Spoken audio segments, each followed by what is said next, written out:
afternoon. Very good. So very good afternoon, everyone. Very warm welcome to another edition of our Research Futures webinar. Today, we are absolutely delighted to welcome our colleague from the University of Portsmouth Law School, Caroline Cox. Caroline has been working at the university as a senior lecturer for some time now. She's teaching wildlife crime, threats and responses, equity and trust, the law, succession and legal projects. So you see a vast variety of projects and disciplines. In terms of research, and this is precisely what she's going to present today, she's working since November 2015 on a really interesting project, the sale of illegal ivory through various routes in the UK and overseas. The project started in November 2015, but I'm sure Caroline is going to say more about that, together with Nick Payment, and he was launched at the House of Commons, interestingly, and it aimed at or to investigate the sale of ivory by the British antiques trade. It lasted for 18 months and culminated in a report, The Elephant in the Sale Room. I know Caroline's just written an impact case study for the REF exercise, for those of you who are familiar with academic work. And the work of Caroline, in any case, has had already a great impact. So Caroline, we're really very happy to have you today with us. Not only because your project is interesting as such, but also because it has great implications in terms of trade, in terms of post-colonial studies, in terms of equality, and certainly impact also on the environment and societies. So without further ado, Caroline, the floor is yours.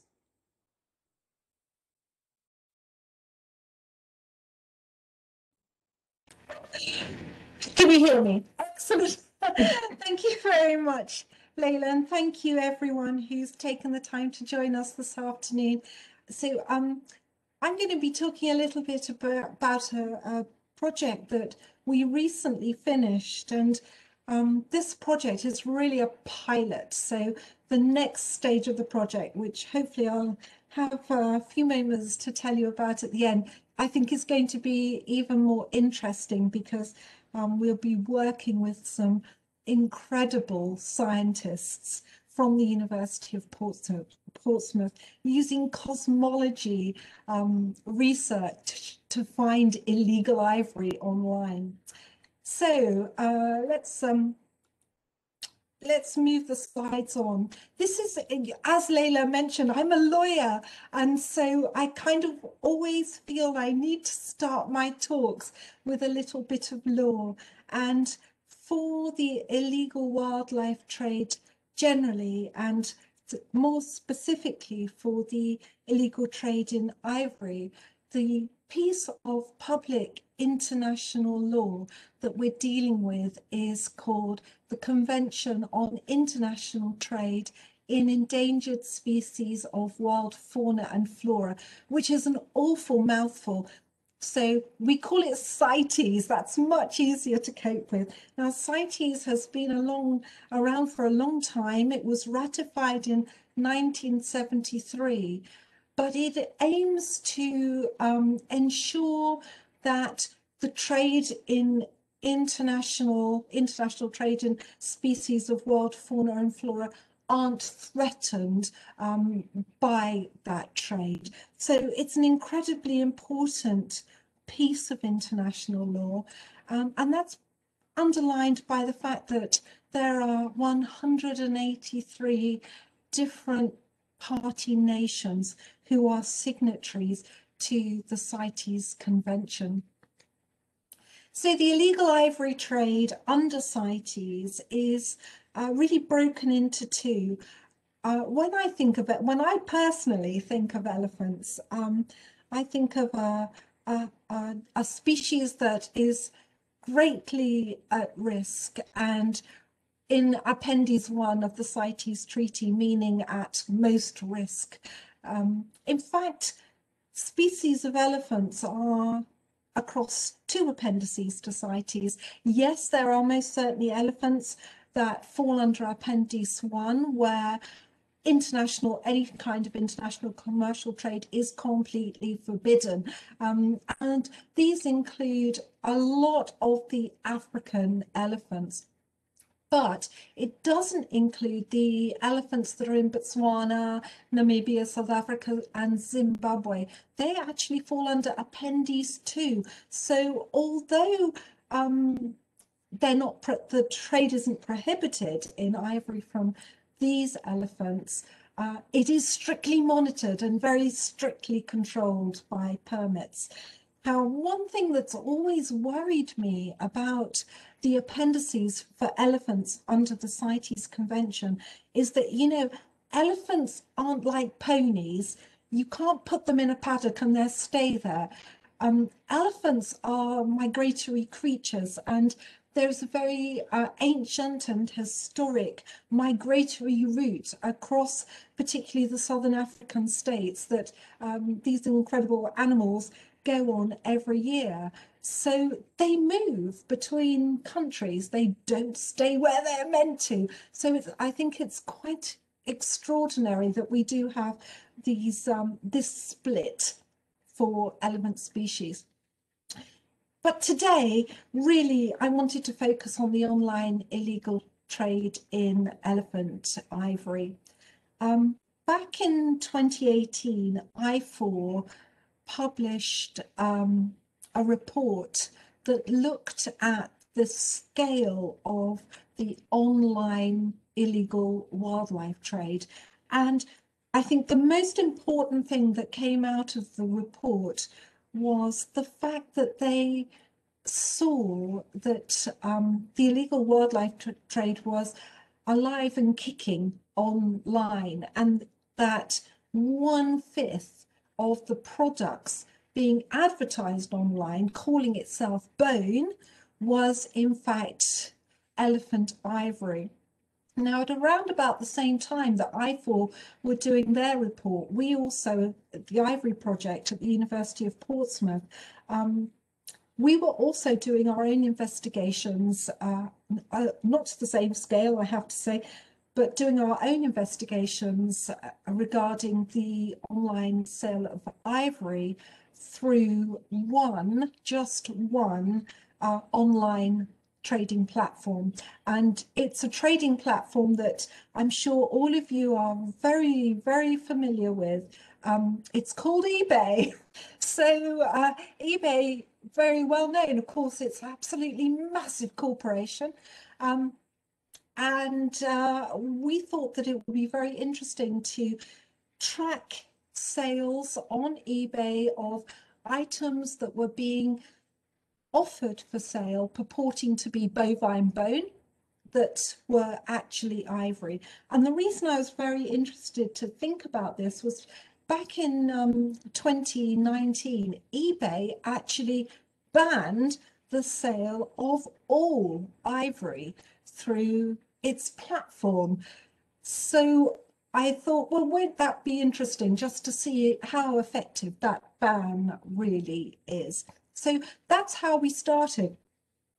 And when we sat down to write this paper, I started thinking about the difference between the different levels of criminal liability that we have, and also maybe a completely different level of liability that we've chosen to call selective liability. So when I mention selective liability while I'm talking to you this afternoon, what I'm really talking about is a situation where users of an online platform like eBay behave as if there is a genuine choice between fault-based liability, where a plaintiff has got to prove that the defendant's conduct was negligent or intentional, and strict liability, which is a very much well-known and common criminal level of liability,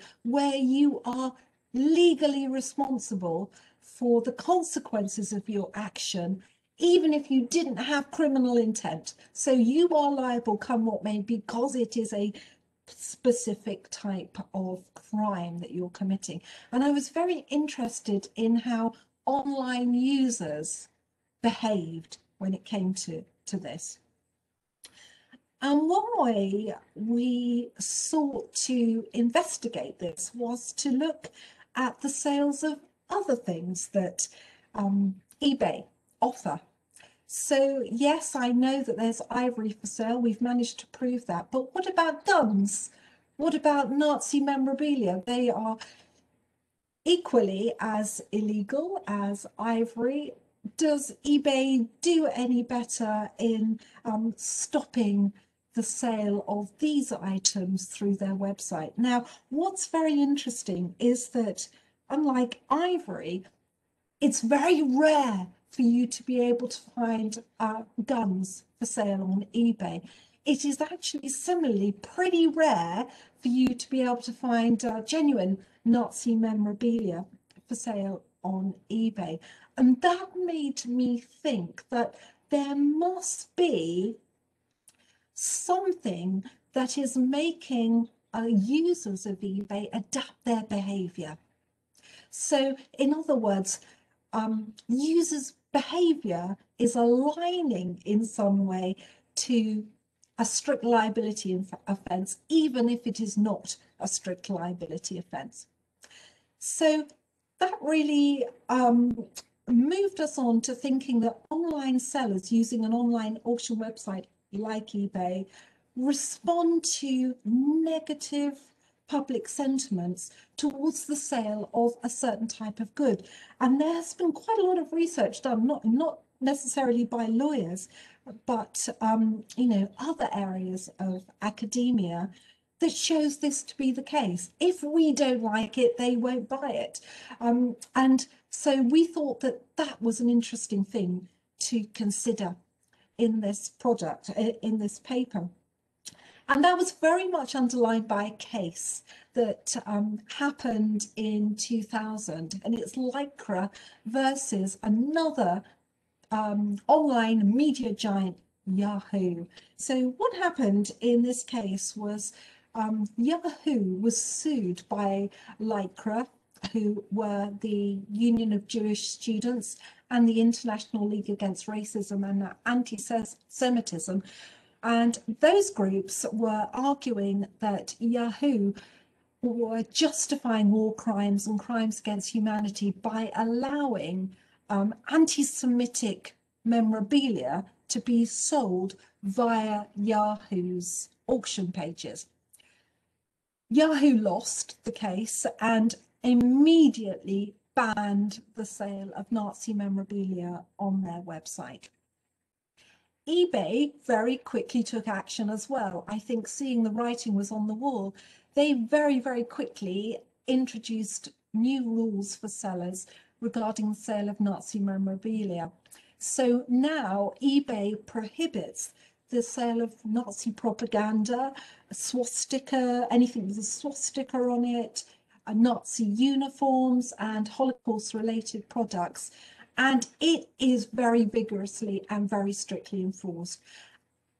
We think, what a great testament, perhaps, to the user's strength of feeling. Now, I don't think you'll find anyone that thinks it's okay and fine to slaughter elephants for their ivory, but the negative sentiment against the illegal ivory trade isn't as great as the negative sentiment against Holocaust and Nazi memorabilia. And so maybe that's why eBay took a very strong and active role in bringing an end to the sale of Nazi memorabilia online. I think it's useful at this point to maybe take a breath and think about how easy it is to prosecute a case online as opposed to in the real world when it comes to the sale of elephant ivory. And elephant ivory is special when it comes to prosecutions. Now, I am the first person to put up my hands and say, I know eBay's got a very difficult job. This is a huge, huge corporation. They are active in 190 international markets around the world. at any one time there will be more than 1 billion listings on eBay. It is absolutely vast. Added to that, because it's an international company, because it's dealing in international trade, it has to comply with a great deal of international laws, national laws, and specifically when it comes to the sale of elephant ivory, it has to contend with the fact that clever eBay sellers will use camouflage words to pretend what they're selling isn't ivory. So you'll see you won't see the word ivory used in an advert for elephant ivory, but you will see antique bovine bone, specialist Chinese bone, Dieppe carving, words that buyers know actually camouflage the fact that what this person is selling is elephant ivory. And finally, in terms of an online site, it's really difficult if you have a piece of ivory and a piece of, say, cow bone, to tell the difference. Layla, if I gave you a piece of ivory and a piece of bovine bone, you wouldn't necessarily be able to tell.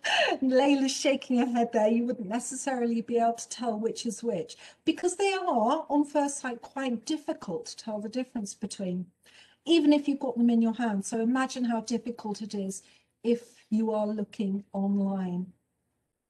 Now, in the real world, here on planet Earth, it's actually also been not too easy to get successful convictions for ivory sales. In fact, between 1992 and 2014, there were only 15 successful convictions in England and Wales relating to the ivory trade, which is woeful, really, absolutely woeful. Now, there have been various reasons given for this by criminologists, amongst them the fact that wildlife crime generally is very, very much underfunded. If I give you the example of Operation Gulag is run by a special inspector with the Metropolitan Police, who is a great friend of the Ivory Project. He set this up on his own with next to no support from the Met, roped in a few mates, and they were doing trawls of the Portobello Road on their own on the weekends during their time off. There is just not the funding or the political will, quite frankly, to really go after offenders, wildlife crime offenders. However, we do have a little bit of hope on the horizon, and it's in the form of the Ivory Act. Now, when you see my slide, you'll see I say the Ivory Act 2018. I'm afraid, although it was enacted in December 2018, we're still waiting for it to come into force. In fact, just 2 days ago, I had an email from DEFRA asking me to comment on some secondary legislation that they have to put in place before it can properly come into force. So my gosh, is this thing ever taking a long time to get there? But it is a little bit of hope on the horizon. So there is a lot of problems with policing and prosecuting ivory crimes. But that being said, there have been a couple of successful prosecutions of eBay sellers. I just wanted to tell you about two of them. The first one was Janet Winstanley, and she was successfully prosecuted for selling more than 100 ivory ornaments that she was selling on eBay. Of course, she wasn't calling them ivory. Janet was calling them bovine bone, but it was ivory, and the Wildlife Crime Unit from the police successfully prosecuted Janet. She was fined the grand total of £1,000. Second was a gentleman called Sean Ball, and he was again selling ivory. He was, I'm afraid, also selling rhino horn, but he was successfully prosecuted for advertising 22 ivory carvings. He received a jail sentence, which is a great step in the right direction, plus a fine of a little bit over £1,000. But what I really wanted to hammer home to everybody this afternoon is it was not eBay that were picking up these people selling illegal items on their site. This was picked up by regular eBay users, probably somebody really, really irritating, just like me, who spends a lot of time trawling eBay and reporting illegal ivory to them, and the police and law enforcement officers. It was not eBay that were bringing these people to the attention of the police. So let me tell you a little bit about the Ivory Project. My friend Nick Pammond and I launched the Ivory Project in 2016, and we were really lucky in that we were asked to go to the House of Commons to launch it. And there was a really interesting stakeholders meeting where there were law enforcement officers, there were people from NGOs and members of the antiques trade, because we were particularly looking at the sale of antique ivory at this point, not even specifically online ivory sales. And we really wanted to listen to all of these people, take on board what they were saying, and pick their brains. From then, we moved on and became very interested in the online trade and started up this small project that from December 25th, 2017 to March 25th, 2018, looked at eBay specifically for ivory items that had gone through to a successful sale. So we did that by using the eBay advanced search function and just checking the sold items only. So this isn't just stuff that's been advertised and removed. This is stuff that eBay has been active in the sale of. We included, you know, the buy it now, you know, the stuff you can click on and buy it now. We included that. And we only looked at items that had progressed to a successful sale within the 90-day period. So interestingly, we wanted to ensure that our search period covered Christmas and Chinese New Year. So we made sure that that happened. And it ended just before DEFRA, the British government, started their consultation on banning the sale of ivory. So it was a really important period generally for the ivory trade. And we searched by using three very well-known ivory euphemisms: antique bovine bone, antique cow bone, and antique Chinese bone. So how do we go about analysing these listings? First things first, by photograph. You guys, anybody who uses eBay or looks at eBay will know that the quality of photographs is sometimes amazing, absolutely amazing. And the fact that we all now have, you know, a little camera that's perfectly capable of taking extraordinary photographs makes this so easy. So the picture up here in the top left-hand corner, I've included this one. This is from an eBay listing. And one way to tell ivory from bovine bone, Layla, this is for you, so you know in the future, is through something called Schrager Lines. Schrager Lines only appear on ivory. So you don't get these on any kind of bone or horn or anything else. Schrager Lines only appear on ivory. And it's this very distinctive cross-hatching that you can see in this top picture. So in these awesome quality photos that everybody very kindly puts with their listings now on eBay, we could you know, zoom right in and see the Schrager lines. So that was the number one thing. Because Schrager lines only appear in elephant ivory, it was a perfect way to be able to identify it.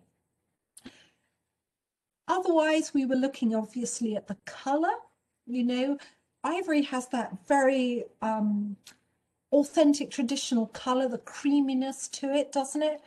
But also we were looking at the text that sellers used in their adverts. So where sellers gave the weight of an item, for instance, I was looking at some listings just before I came onto the Zoom call today, and there was a piece of ivory. Obviously, it wasn't called ivory, piece of bovine bone, where the seller had gone to great lengths to tell you the weight of the item. That's very indicative that this is actually ivory. I'll explain why in a second. The size as well, the price, you know, you'll pay way more for a piece of ivory than you will for a piece of cowbone. So we were looking at all of these different things to identify whether what we were seeing on the screen was in fact cowbone or whether it was indeed a piece of ivory. So I mentioned the keywords. Keywords are really important in any on-site online sale because you don't see the word ivory used. In fact, if you do put the word ivory into eBay, you're more likely to come up with a wedding dress rather than a piece of tusk. So yeah, they don't use the word ivory. At the time that we did our project, the bone was the main euphemism, but now, interestingly, the euphemisms have moved on, probably as a result of this paper, unfortunately, but euphemisms have moved on. So now we're seeing words like Dieppe carving used as a euphemism for ivory. Netski is also used for ivory too. So there are new ones all the time. In addition to that, in the description of the item, we'd find that sellers would be using words like lovely patina. Now, patina is a word that's very often used by members of the antiques trade to convey aged item. So we saw that used. Natural color was another one that was often used. Genuine color. All of these things that told us we weren't dealing with a piece of bone here. Other things, the weight of the item. As I was saying, you know, a lot of the ivory that we were seeing for sale, for instance, billiards balls and snooker balls, they won't stay as a billiards ball or a snooker ball. They will be sent to the Far East. They will be recarved into something else and sold on. So the weight of the item is really important because somebody's got to post it somewhere. It's got to evade Heathrow's scanning system. So that was really important to know that what the weight of the item was. Again, price was very important. This morning I was checking my listings and there were pieces of ivory for sale for £8,000, £9,000, £10,000. You're not going to pay that for a piece of carved bone, no matter how good the carving is. And the third thing was the size of the item. You know, eBay is an online auction platform where the majority of traffic in items is done through the postal system, and it is not going to be sensible to be sending very, very large items through the postal system. So we found that a lot of the ivory items being offered for sale were smaller. They were the billiards ball type things that could be recarved and sold on as something else, or smaller netsuke or okimono that were easily posted through the system. So these were the results of our 90-day survey. Over that 90 days, we found 684 items that were advertised using one of our three euphemisms, so antique cowbone, antique Chinese cowbone, or antique bovine bone. So 684 went through to a successful completed sale, and we only counted it once. So if it came up under more than one of those headings, we just counted it the once. A lot of the items were similar, so we could certainly bunch them together. There was jewelry, for instance, ivory necklaces, ivory bracelets, snookers and billiards balls were a big one. I mean, in fact, the example that I've given you here on the slide is one that I found just a couple of days ago. So you can see that this is still happening very, very regularly. And what amazes me about the sellers is this guy, he says, pre-1947 CITES agreement, antique snooker ball. Well, what he's actually referring to there is not CITES, but COTES, the Control of Trade and Endangered Species Regulation from here in the UK. We have an antiques derogation clearly here in the UK for the sale of pre-1947 ivory items. Thankfully, that's going to go with the Ivory Act.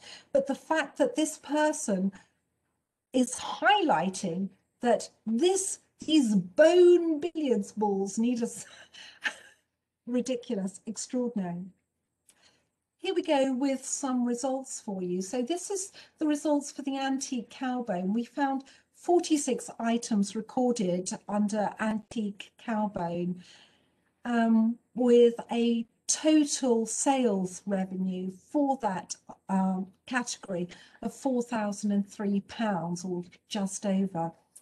When we went through each item individually and looked very closely at the pictures, looked at the descriptions, we actually disregarded 5 of them because we could not be sure they were ivory. So the 41 that were left were ones that we could positively identify as ivory. They sold for £3,788.79. Next came the antique Chinese cowbone. For this category, there were 26 items that were listed for sale and went through to a successful sale. Of those items, 16 we concluded were ivory. The others we disregarded because we couldn't show enough evidence that they were ivory. Those items, the ivory items, sold for £2,085.03. And now the final, so this is antique bovine bone. This was by far the largest category of the 3 euphemisms we looked at. 641 items under this category went through to a sale within the 90-day period, amounting to £50,538.34. 75 of those items we disregarded because we couldn't say for certainty that they were ivory. So that left total amount of sale revenue for antique bovine bone, that was really ivory, of £46,991.46. So by far the largest category. And what interests me here is when the sales fell.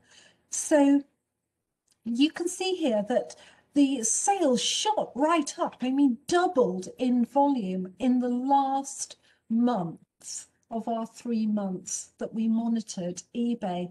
And this was just before DEFRA announced the consultation on the ban of ivory in the UK. So we only looked at eBay UK. We didn't look at eBay worldwide, but there is no doubt that even eBay UK is pandering to an international market. In fact, we found sellers from 13 different countries selling their ivory through eBay UK, and the largest number of overseas sellers came from the United States. In fact, 254 items were sold by our top 24 sellers, and they amounted to £4,434.35. So let's just have a little think about this before we wrap up for this afternoon.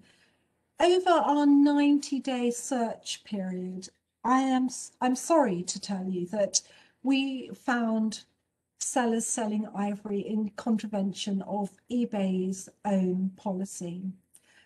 The term ivory is very rarely seen, but because we have such excellent cameras at our fingertips these days, you don't need to say ivory. The pictures, in other words, speak for themselves. We found in our very short survey that the most used euphemism for ivory was antique bovine bone, which suggests to me that what eBay really need to be looking at is not banning the sale of just ivory, but banning the sale of bone.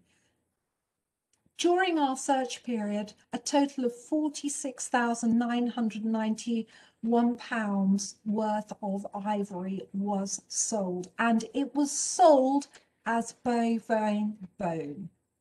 That's very, very, very sad.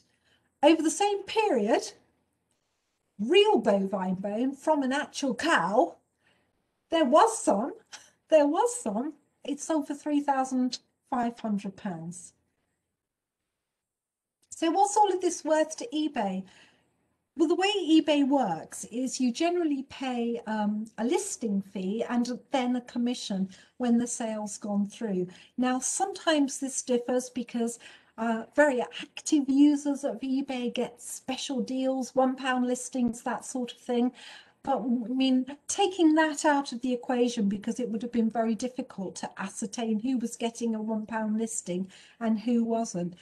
We're suggesting that on the sales of ivory, eBay's commission was £5,365 over 90 days, just 90 days, and just over eBay UK. In the case of the bovine bone alone, just bovine bone, I say in inverted commas, just bovine bone alone, they made commission of more than £5,000 in just 90 days. Now, if that had really been bovine bone, so the bovine bone we found to actually be bovine bone, their commission was just £286, which makes you wonder why aren't eBay banning the sale of ivory when it's making them lots of money? I don't know. I'm sure there is somebody out there who can explain the economics of that to me. Now, I said the Ivory Act is going to save us all. Maybe not quite, but when the Ivory Act was passed into legislation at the end of 2018, it was an incredible moment for me personally and for the other researchers on the Ivory project, because we've been working towards this for a very long time now. And what the UK is doing here is attempting to show real global leadership in terms of the illegal ivory trade, and wider than that really, in terms of the illegal wildlife trade. However, I do have a small worry about how the Ivory Act will impact on the online trade. You see, President Obama, who I am a massive fan of President Obama, he can barely do no wrong in my eyes, I have to say. He introduced something called the Final Rule in the States in 2014, which effectively led to the international trade or crossing of American boundaries for ivory. So it was a really big step forward.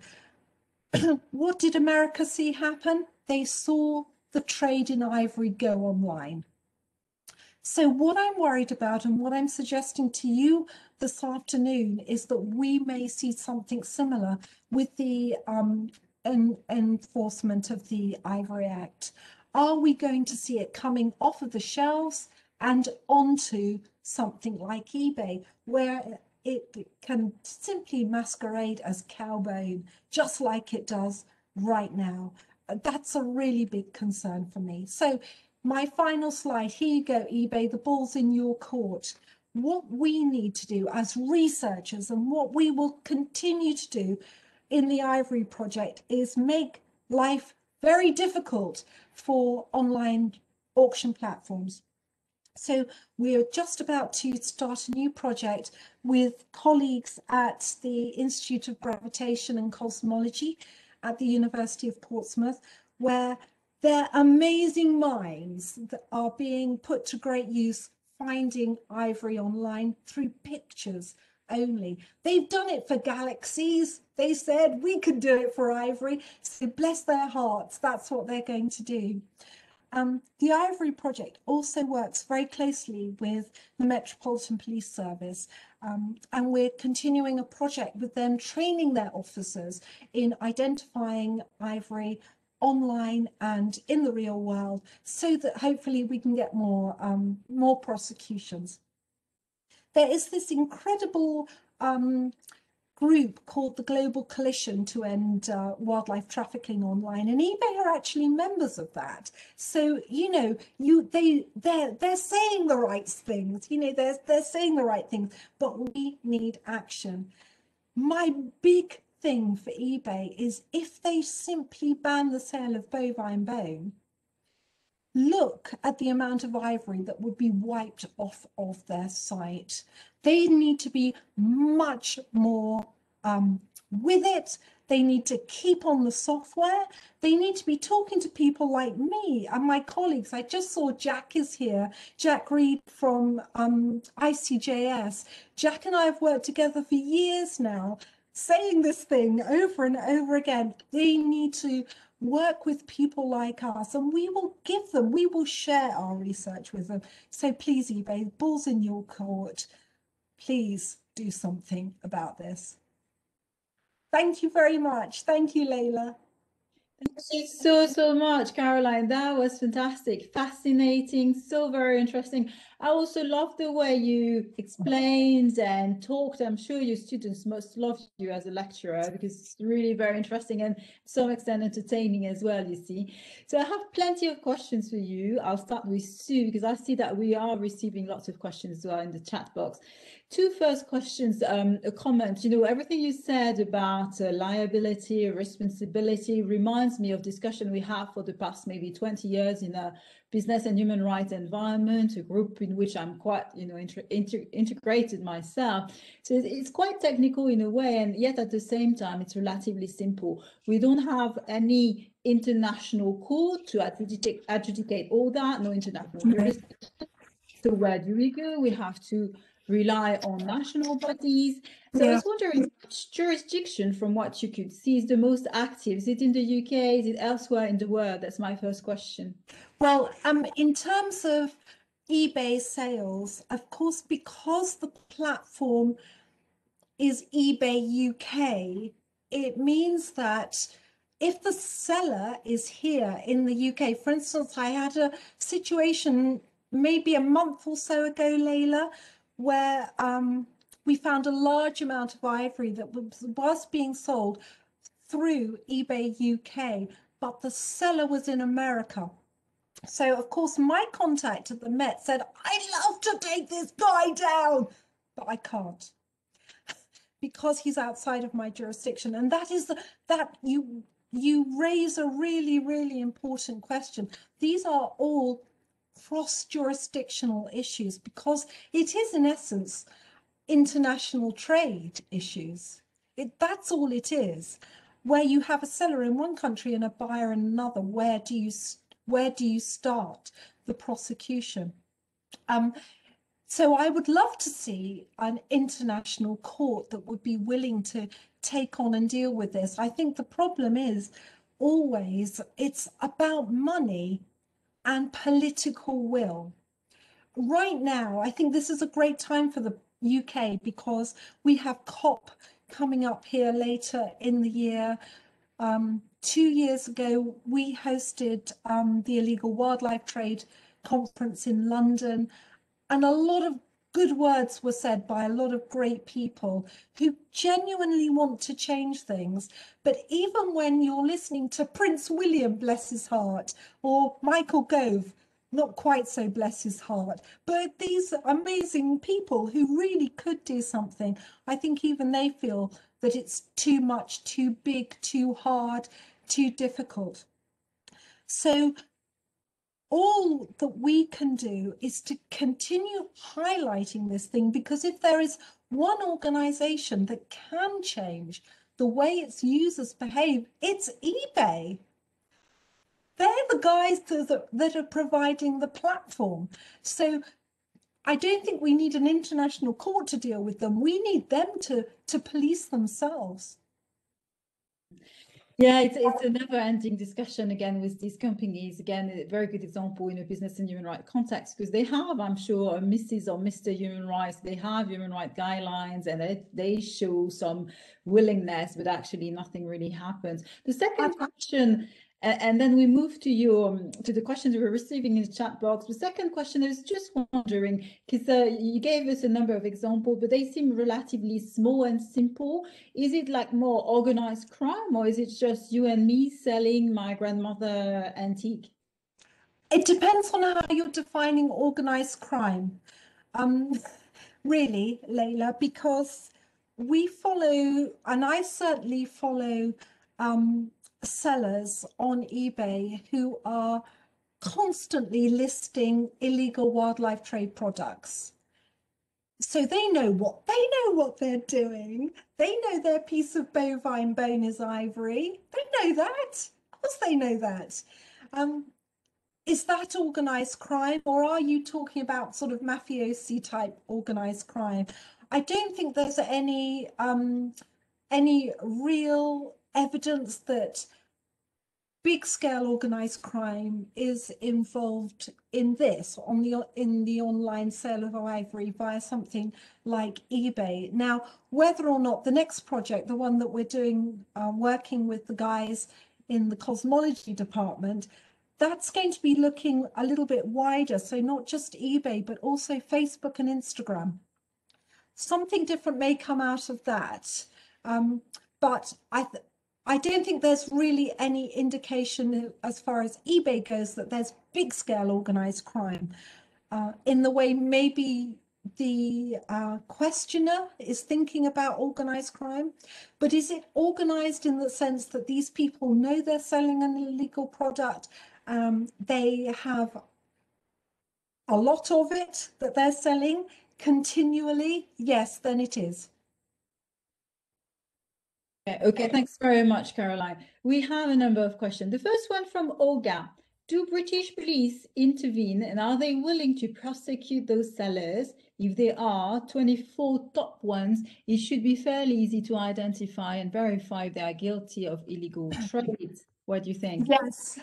Thank you, Olga. That's a really good question. So I give you a couple of examples where the British police, bless their hearts, have successfully charged and prosecuted and then seen the prosecution all the way through to a successful conviction. But that is only two. You're absolutely right. There has been another one since then where the seller was based in Portsmouth. I'm sorry to tell you, Layla, because I know you're sitting there in Southsea right now thinking what a lovely view of the sea I've got. Behind the scenes, there are ivory sellers out there in Portsmouth.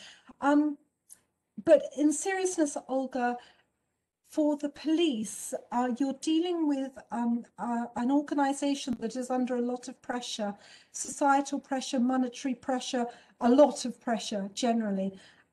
The big problem for the illegal wildlife trade generally and the ivory trade is that there are not enough resources for officers to be actively working these types of cases. The National Wildlife Crime Unit, which is an incredible little unit, and I say little unit because I think there are 8 of them.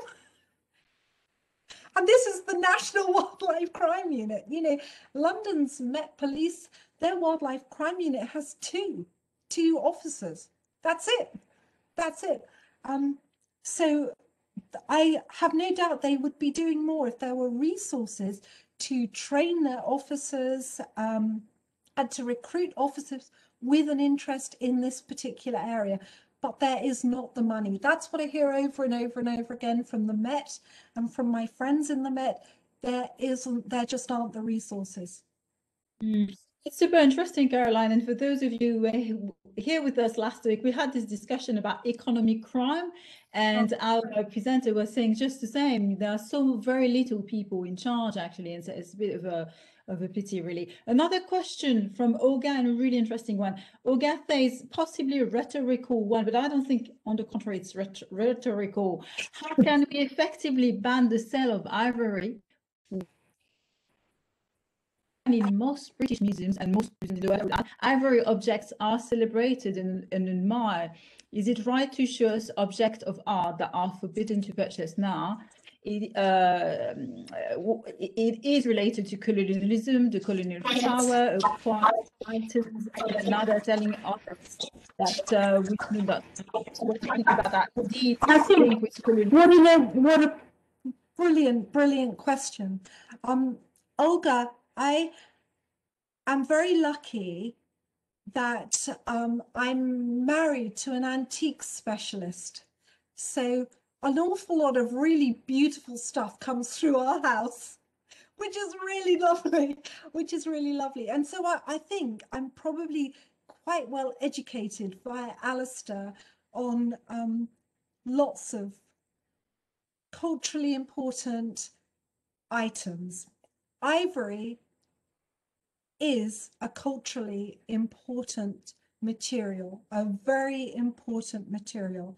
Ivory has been used for millennium. It's not just the last 200 years, it's not just Dieppe, it has been used for millennium. So I, as well as you, Olga, appreciate that there has to be a place for these incredibly important items. I give a lecture every year on cultural property, and one of the items I discuss is a little pyxis that's kept at the British Museum. It's Byzantine, so it's 2,000 years old. It's survived. It's made of ivory. It's about this high, carved ivory pyxis. And there has to be a place, a safe place for items like this to be kept. If you think about something like an oliphant, there's a very, very famous oliphant in the V&A in London that is carved with images of slaves being taken from the African bush to the ocean to get on a slave ship to go to America. That's culturally very important, and it should be kept because it's our past. It's there to remind us of something.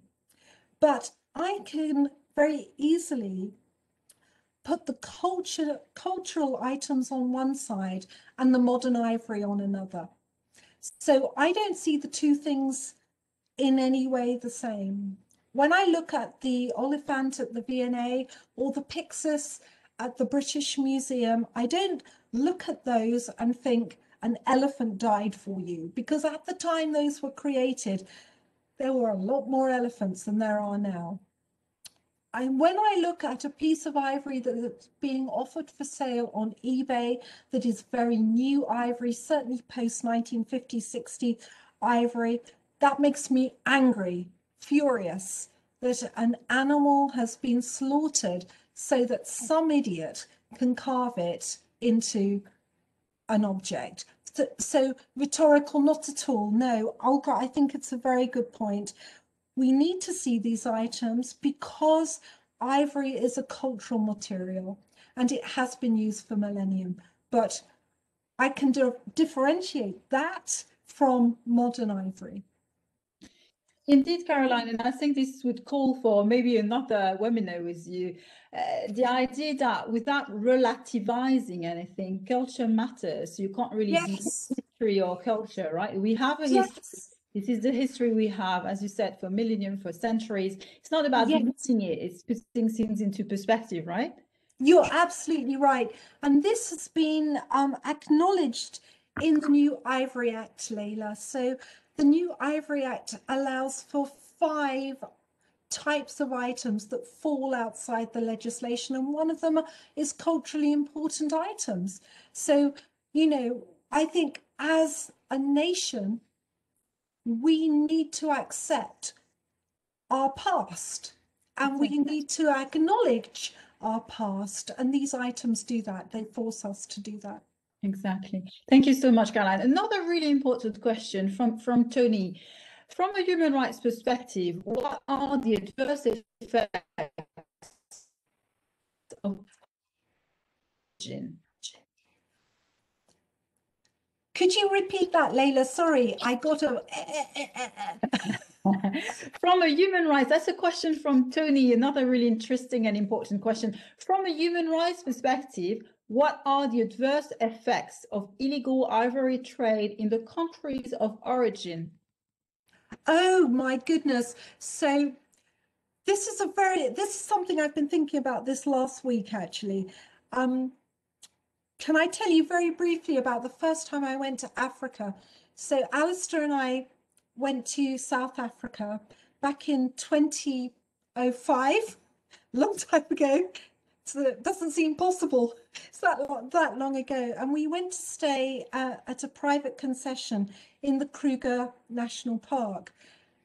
It was an amazing experience. We did a lot of game drives, saw a lot of elephants, and our ranger who drove us around and showed us everything, he was a wonderful guy called Patrick, a local chap, and we were chatting to him, and he was very, very happy to talk to us about his life and his family. And I said, how did you become a ranger? Because my God, Patrick, you have got the best job in the world. He said, I got my job because I'm really good at tracking animals. I said, when did you find out that you were really good at tracking animals? He said, when I got recruited as a poacher. Extraordinary. So human rights, for me, human rights and conservation have quite a difficult relationship in many ways in the Southern African states, because on the one hand, I've met somebody like Patrick who was a poacher, and thankfully was made a better offer by this lodge to come and work for them full time. And that's what it was about for Patrick. He had a family he needed to feed. It was no more complicated to him than that. How do I feed my family? But the relationship between conservation and local people is very, very difficult. Elephants, specifically elephants, rhino also, but specifically elephants, they're flipping big. When they go through your crops, trust me, they don't leave much standing. And so a lot of the wildlife conflict with humans in somewhere like the Okavango is because they can't control their wildlife. Now, a die-in-the-hard conservationist maybe say that humans have no right being there. It's the animals' domain, it's not the humans' domain. But that's not the world we live in. We live in and have to live in a world where the two can work and live and act together. And I think on the human rights front, Tony, it is about finding the path through that dichotomy, animals' rights versus humans' rights. And I would say that certainly in the last 100 years, we have seen a rise in human rights and a lowering in the animals' rights. And now it's time to bring it back to some sort of level platform again, so we can get to a place where human and wildlife can coexist happily. And there's a lot of work being done on this very area in the Southern African states. So ecotourism, I know it's a buzzword, but everybody will know what I mean by ecotourism. And it's not just in Africa, all over the world. It's people will pay really good money. Thank you, Tony. Sorry, just saw your little message. People will pay good money to go to a place where they see the wildlife being properly respected, but the human life also being properly respected. So it's about finding the middle ground. For sure, Caroline, and that's also history and culture, isn't it? It changes all the time. These concepts are relatively new, animal rights against human rights to some extent, of course. Yes. So another question, maybe the last one from Gloria, a very interesting question as well. If we can use machine learning image recognition and it can prove sellers are selling ivory, how would you like to see this evidence be used in terms of stopping illegal trade? Also, can the evidence be used to put pressure on eBay to take down the listing? Well, that's certainly something, that's what I hope will happen, Gloria. Thank you very much for your question. eBay have seen the paper that I've just presented to you, so they know they have got problems. They know their problems are there. Right now, they are able to say, yes, but with the coronavirus, with the pandemic, we can't do this, we can't do that. In fact, during the first wave of the pandemic, eBay actually suspended the ability to report illegal items being sold through their web page completely. They just suspended it because they said, oh, our people aren't in, we can't do anything about it. So that was quite convenient for them, I guess, in a way. Horrific. Machine learning is amazing. I've been blown away by what the guys at the Institute are able to do. They can train a machine. They give it, they give it enough examples, they train a machine, they set the machine loose on a website, and it will find the illegal ivory items for you. That is extraordinary. Now, if two guys, a PhD student at the University of Portsmouth can do that, eBay, with their billions and billions and billions of dollars of revenue, they sure as hell can do that. So what we're aiming to do at the Ivory Project is, I mean, I sometimes feel more like a pressure group than I do an academic, but it's to put pressure on an organization like eBay to say, this is what you can do. We will help you. We will help you do it. Just let us use loose with your technology and we will help you do it. That's what I want to see. I want them to see the likes of eBay using the technology that colleagues like David Bacon in the Institute are using. They've been using it for years to find a galaxy far, far away. They can do it to find ivory too. Not just ivory, any illegal object. They can do it. So please let us help you, eBay. Fantastic. This is going to be the concluding note, Caroline. It's a fantastic one. I think we can say that to many companies as a reminder to us by the UN Secretary General, the pandemic has been a pandemic of human rights violations. So there is no excuse. It's time for these companies to get back to what they should do and reach out to us if they would like reports, right? Absolutely right. Superb. Thank you so much for this fascinating presentation, Caroline. That was really very, very interesting. I'd like to thank the team as well, supporting us, in particular, Olga, Gloria, Claudia, and Barnaby. Thank you very much, everyone, for being such a great and interested audience, and we'll see you next week. Bye. Bye-bye.